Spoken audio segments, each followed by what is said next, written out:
Let's take you to this conversation now. According to Deputy Minister of Mineral and Petroleum Resources, Phumzile Mgcina, despite progress made to recruit women into the mining sector, a lot is yet to be done to include them in leadership positions. We shine the spotlight on women who have made great strides to elevate themselves in this cutthroat and male-dominated profession. And one such woman is Nkosingiphile Sibisi, who's acting mine overseer at the Barberton mines in Mpumalanga.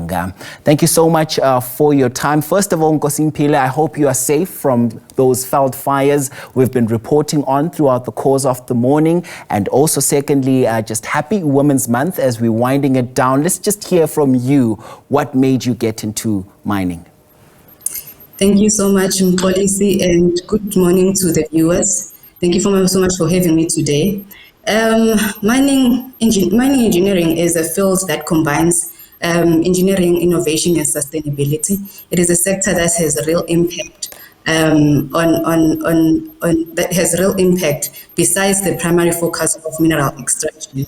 Mining contributes to local communities by building schools, clinics, and supporting youth with bursaries and guaranteed employment. At the back of my mind, with every blast that I take, I know that a child out there is going to be able to go to school. Communities are going to be able to have medical facilities.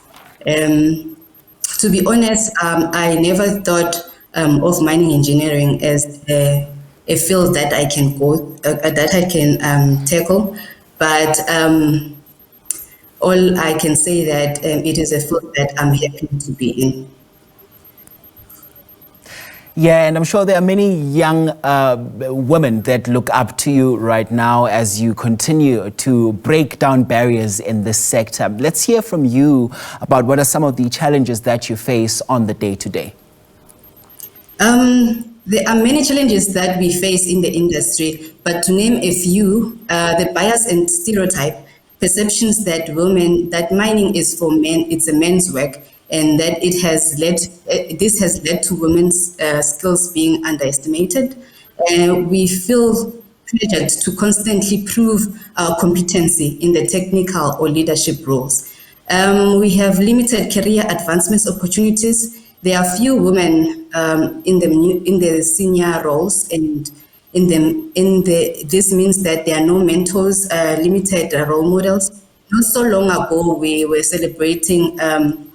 In 2022, we celebrated Phumzile as she was being appointed CEO of Kumba. We celebrated Nonkululeko Mabuza as she was being appointed as the first female general manager of Impala. We also celebrating Tamara this year as she was also the first GM of Exaro and Resources at Tugela. When I came into Barberton Mines and I joined Barberton Mines, there were only two female miners, no shift boss, no mine overseer or production manager. And we just recently had a female safety manager. Amongst all the challenges that we face mostly are the work-life imbalance, the rational schedules which make it difficult to maintain family or have social life. Other companies still have limited maternity policies or support. We grow up knowing that we need to study and have good education and also get employed. But when you get to the industry, starting a family is a taboo. And then also being bullied and excluded from male-dominated teams, such as the Proto team, which is the rescue team that we have in the mining industry. To think about it, there's no female in the Proto team in the whole of South Africa. And it's those problems as well as, some of the things that you talk about right now that, make us as a society also take note as to just saying that there has been significant transformation that has happened in the sector. And although there's still lots of room for improvement, let's hear from you in terms of the policy level as well. What are some of the changes that you would like to see to ensure that women are put on a proper footing, just as much as their male counterparts are? I would love the industry to not think of us as physically weak but to think of us as having the brains to do the work that they are also able to do, and that with us being part of them as women, we can be able to bring about order in the industry. And also, I love the mining industry to think of us as people that can be included in the decision-making rooms, and that we can have good impact in all the meetings that they have. And here's the thing, mining environments are, often physically demanding and traditionally male-driven, as you've rightfully alluded. So just what strategies or mindsets have actually helped you to be able to navigate the terrain there, just to show that you are just as capable as anyone else that's in the sector? One thing that has driven me on this to become where I am now was the fact that I was able to communicate with the people that were already in the industry, the supervisors that were here, and then ask questions on anything that I feel is a challenge to me. And then I then became able to navigate myself into this industry.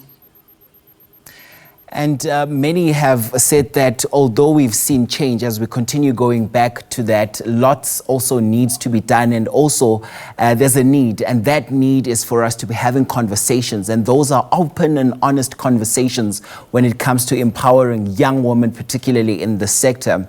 What are those conversations that we should be having? We should include conversations like women, we can be physically unfit, but we can be able to give meaningful contribution. Women can be we can motivate women in the industry to have more opportunities also, and level groundwork. And most of all, we can have conversation that in the mining industry, we must give our people, we must give our women to have passion and drive, safety, and then have focus. And here's the thing, you also, told us about some of the challenges that you face on the day-to-day at work. Talk to us about some of those milestones that you've reached that make you think, actually, Nkosingiphile, this is all worth it at the end of the day. What I've achieved since I've started in the mining industry, I was appointed as the first female chief boss in Barberton mines. That was in 2022.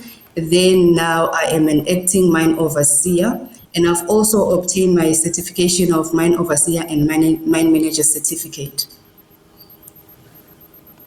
All right, Nkosingiphile, and I must say that the sky is not even the limit. I must thank you so much for your time on the program this hour. Thank you so much as well for sharing some of your reflections this Women's Month. That is our guest there, Nkosingiphile Sibisi, joining us for her reflections as well as her time in mining. Thanks very much indeed for your time.